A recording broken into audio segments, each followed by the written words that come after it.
Hello everyone, it's Kevin De Silva here, owner-founder of the Kevin De Silva Group, and today we're covering the July market update here in Los Angeles.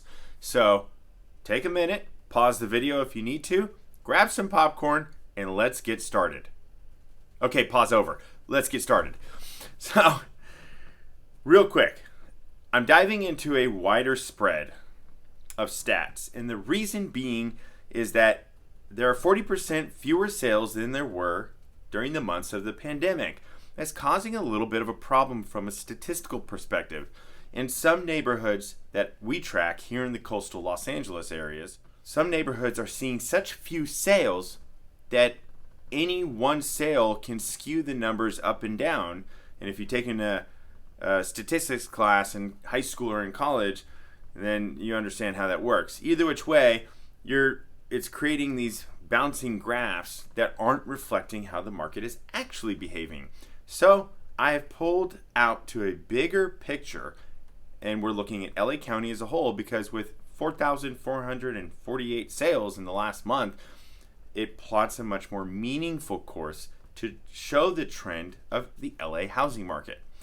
So let's get started with the trends themselves. I'm going to grab this out so that I don't lose track. Prices. Number one, prices. Prices are up 3% from last month. They're down, you heard it right, 4.1% from last year, and they're up 8.8% from the beginning of the year. Now, I say the beginning of the year because it also happens to be the bottom of the market for the housing cycle. For anybody thinking that they may have missed the bottom, well, the bottom took place at the beginning of the year, end of last year, and now we're up 8.8% from there. I'm seeing the luxury market, especially in neighborhoods like Santa Monica, West LA, and Mar Vista, Culver City, Manhattan Beach, Redondo Beach, is luxury from the sense of it's the jumbo loan market.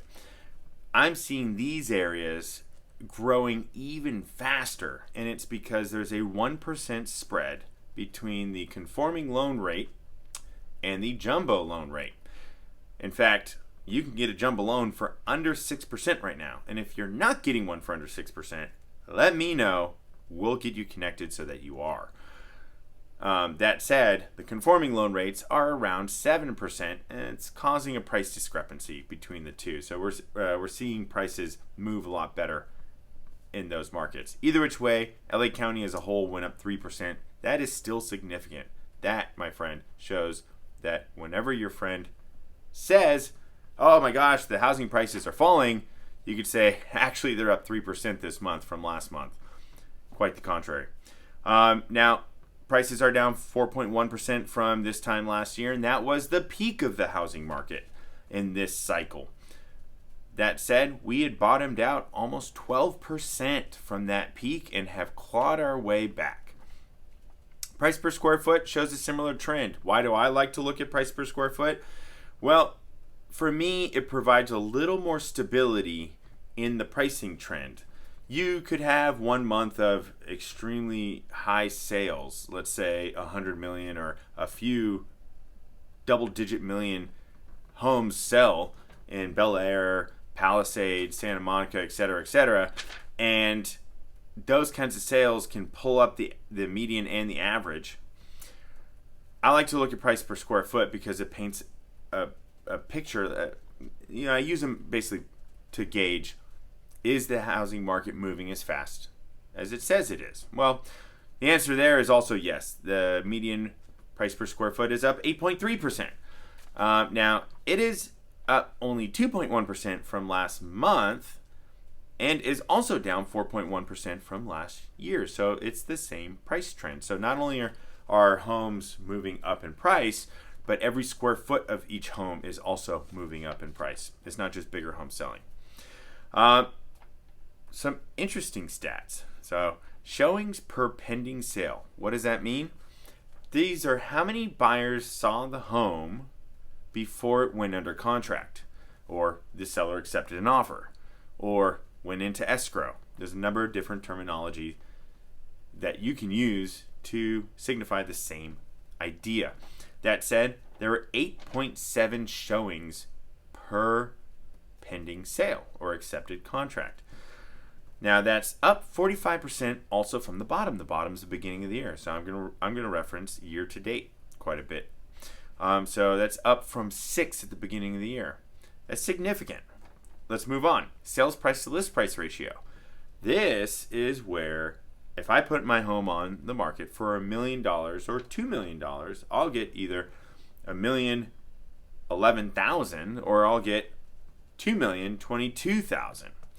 That said, sales price to list price ratio is at 101.1%. So if I put it on for $1 million, I'll get $1,011,000. That is up 5%. In fact, at the beginning of the year, homes were on average selling under the asking price. Now, months of supply. A lot of people look at this as a metric to determine whether you're in a buyer's market or you're in a seller's market. Months of supply is different for every area. In fact, in LA, once we get over 3%, we're considered to be in somewhat of a buyer's market. I know in other areas where there is an average of more months of supply anyway, it takes anywhere between 4 to 6 months of supply to reach that designation of being in a buyer's market. We are at 2.5 months, so 2.5 months of supply. That keeps us in a seller's market, and even at the bottom, so at the beginning of the year, it was at 3 months of inventory. That was a very neutral market by most standards. That said, the average days to sell then was almost 45 days, and today it's only 28 days.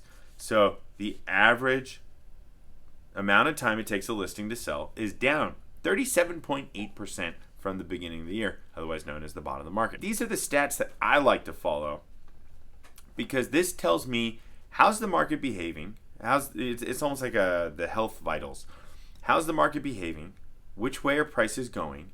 And I get to see it on the ground level as well because we sell a lot of homes. In fact, year to date, we're at 25 homes closed and pending, which means, we're averaging 2 a month, and we're moving up.